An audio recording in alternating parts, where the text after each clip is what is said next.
Developing tonight, the Trump administration has released thousands of classified files on JFK's 1963 assassination. President Trump ordered the release, aiming to uncover details about JFK, Robert F. Kennedy, and Martin Luther King Jr.'s killings. Professional historians are still reviewing the new documents, which include insights on Lee Harvey Oswald and CIA operations. While many files remain unreleased, this marks the most significant declassification effort since the 1990s. Professor Aaron Good, host of the American Exception podcast, says these documents shed new light on the CIA's connection to Lee Harvey Oswald. Some of the things that they shed light on are JFK's conflicts with the CIA, and things related to the CIA's relationship with Oswald, including the surveillance of Oswald and other things pertaining to Lee Harvey Oswald's relationship with the agency and agency assets. There are things in there that deal with Angleton, James Angleton, the head of CIA counterintelligence, and his relationship with Israeli intelligence, and how he was sort of a pipeline for information emanating from Israeli sources. Now, the director of national intelligence, Tulsi Gabbard, had this to say on X, quote, "President Trump is ushering in a new era of maximum transparency. Today, per his direction, previously redacted JFK assassination files are being released to the public with no redactions. Promises made, promises kept." And journalist Jefferson Morley says newly released documents revealed JFK's mistrust of the CIA, plots to kill Fidel Castro, and surveillance of Lee Harvey Oswald. About a third of previously redacted files are now public. However, many of them still are classified.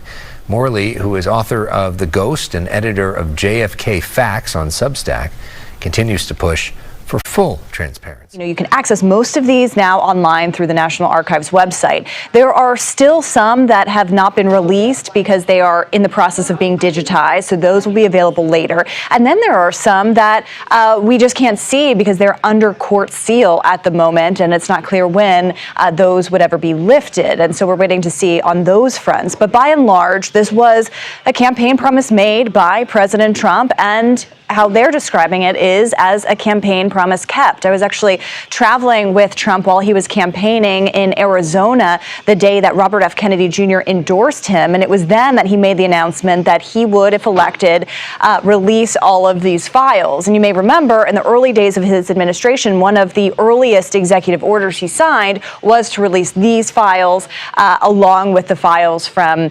MLK Jr. and Robert F. Kennedy's assassinations as well.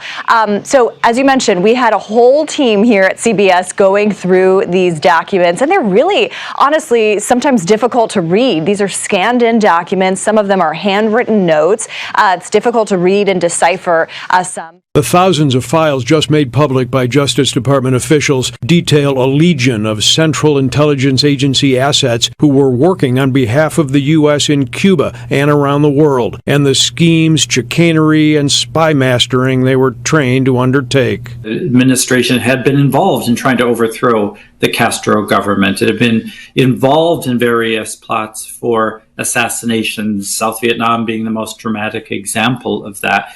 So it is not inconceivable that the same thing was happening aimed at the president as he was involved in, or at least his administration was involved with, looking outward. Any smoking guns for you or things you were surprised by? Not yet, Marky. I have to admit, it's been a heck of a read. I've been reading most of the night while you guys have been asleep, and it is quite something to read. I think the most fascinating one for me was reading about the assassination of Dominican Republic President Trujillo, and he was murdered basically by a military coup, but with the full knowledge of the CIA. And I think the chilling thing is to read these documents unredacted and realize that we were basically going around killing leaders that we didn't like very much. And it was a very grim period in Cold War history where we did anything in the name of anti-communism. And I guess it's a bit naive of us to expect that there would be anything in the documents that would carte blanche make it very clear that there is or isn't a conspiracy.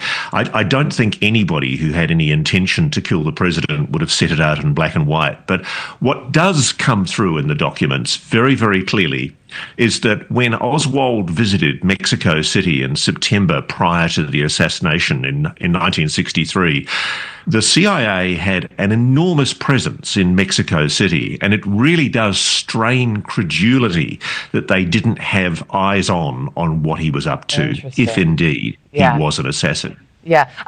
You know, you and I talked about both, redacted documents yesterday. They've been kept private for so long, identities, methods of investigation. Now that we've gotten a lot of unredacted documents yesterday, I believe some of them are still redacted. Does this put anybody in danger, or their families who were involved in this case, do you think? No, I don't think so. I think what it's more about, and I can understand why the agency was sensitive about it, but I think they were being oversensitive. It's all about protecting sources and methods. Methods particularly. There are techniques that intelligence services use to protect how they gather information, but frankly, I think it would be naive of us to think that 61, 62 years on, those methods are still in need of being protected. Frankly, the biggest shock in the files to me so far is why on earth they kept these secret all these years and allowed this notion of conspiracy to fester.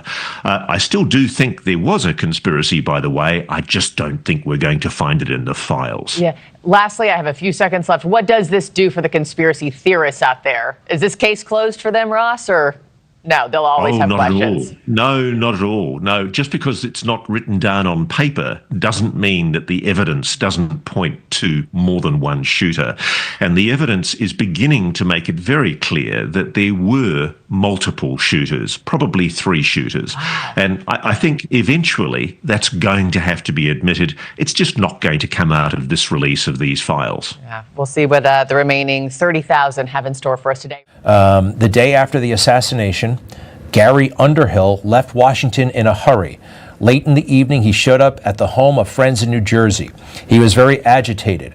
A small clique within the CIA was responsible for the assassination, he confided, and he was afraid for his life and probably would have to leave the country.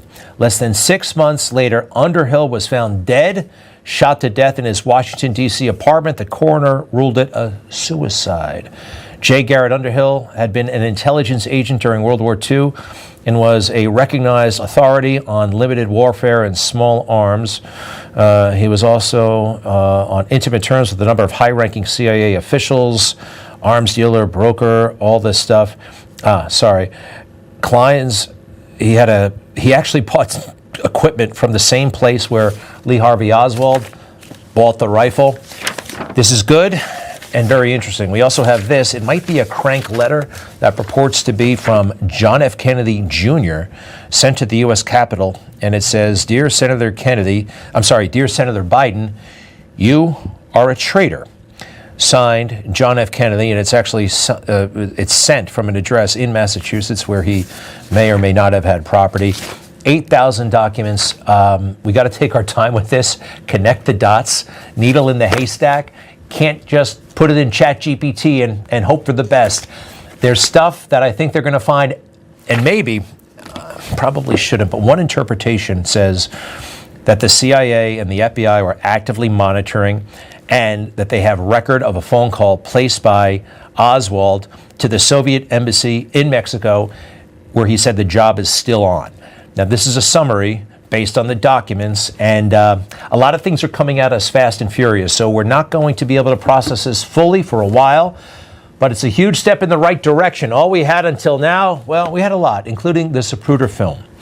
You know, all of the talk of the JFK assassination has my mind thinking about the attempted assassination on President Trump.